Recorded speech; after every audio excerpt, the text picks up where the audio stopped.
Всъщност, тук що май измислихме бъдещето на социалните мрежи. Екстра. Според мен социалните мрежи ще умрат.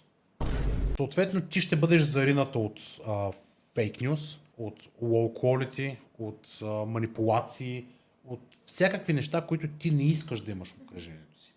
Единственият шанс социалните мрежи да оцелят в този момент е да се върнат алгоритмите, както бях в началото. Тоест, кюрейтнати социални мрежи е единственото, което може да съществува. Аз мисля, че социалните мрежи ще бъдат на още едно допълнително ниво персонализирани, както те, така и всяко дигитално поведение в интернет. Като тук не си представяте само Facebook, Instagram, Google, а цялостно всичко, което ползват хората на ежедневна база като приложения. Ако в момента на тебе, за да извършиш една дейност, да дойдеш от точка А до точка Б, ти трябва едно приложение за времето, приложение за дрехи, да си купиш дрехи и да отидеш на дадено събитие, едно приложение за таксито да дойдеш до дадена точка.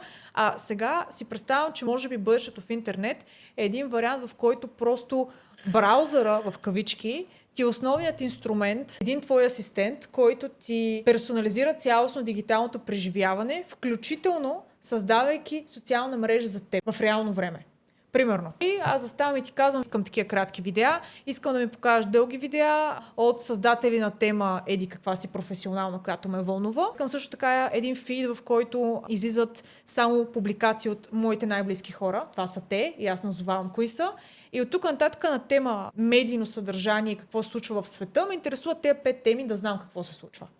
И това е формата, който е индивидуален, персонализиран само за мен. Представям си го, че е под някаква такава форма и че това е следващото след TikTok. Съответно, точно по същия начин може да се направи Universal Social Protocol.